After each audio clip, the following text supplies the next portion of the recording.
The Pope is dead.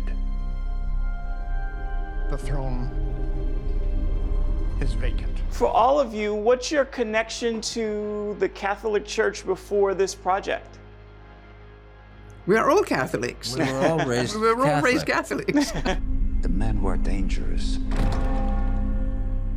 are the ones who do want it.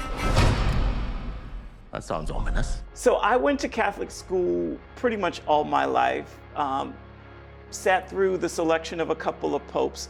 How familiar were you with the conclave process? It always seemed a bit of a mystery to me. How much did you know? I didn't really know anything about it. I knew only about that they sequestered themselves for a bit, and then there was white smoke and black smoke. I wonder if I could have a word in private. You look anxious. Everything under control. How has this been kept a secret for so long? I had read the book when it first came out, and I was fascinated by it, by the intrigue, by all the political machinations, the subterfuge, the complex relationships, and the bizarre ancient rites in order for them to make their final decision. It's fascinating. I think people will find it fascinating. That coupled with, I think, an absolutely beautiful script and imagery that is stunning, I think has made for a really beautiful film. What happened? They say a heart attack. You know how rumor spreads, and 1.25 billion souls watching. Well, Cardinal Lawrence, it seems the responsibility for the conclave falls upon you. You play Cardinal Lawrence, so you lead this process, correct?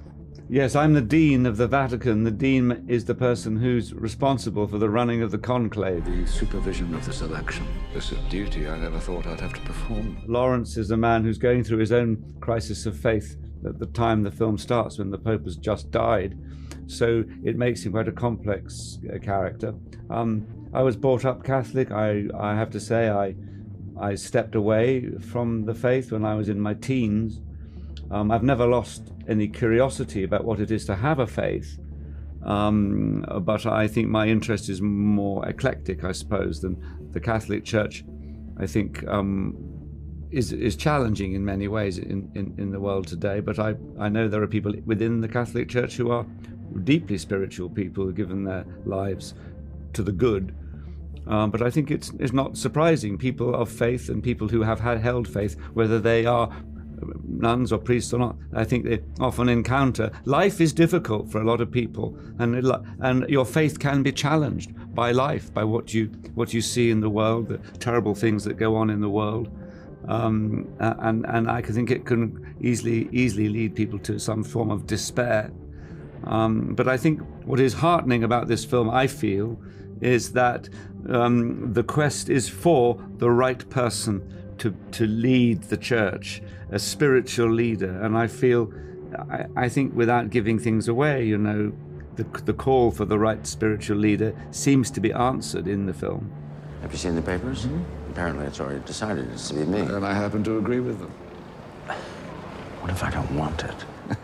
No sane man would want the papacy. Some of our colleagues seem to want it. Isabella, you play Sister Agnes, and I would like you to speak to the silence of Sister Agnes and then finding her voice in a critical moment.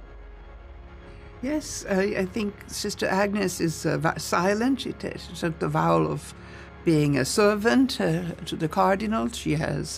But she hasn't given up her authority. I hardly think a drop tray should concern the Dean of the College of Cardinals. Even so, The welfare of the sister is my responsibility. I think because she's not in the brawl, in the political discussion, sometimes she can have even a better judgment. And I think she never forgets that doubt, mystery, is also what the church represents above all. It's not so much the politics right and left, but what we don't understand. And the film ends with that great ode to mystery. And I think that Sister Agnes has that, because she can't speak, but she has authority. And on the other hand, because she's not part of the brawl, she can remember more easily what is the spiritual responsibility of the church. If there was only certainty and no doubt, there would be no mystery.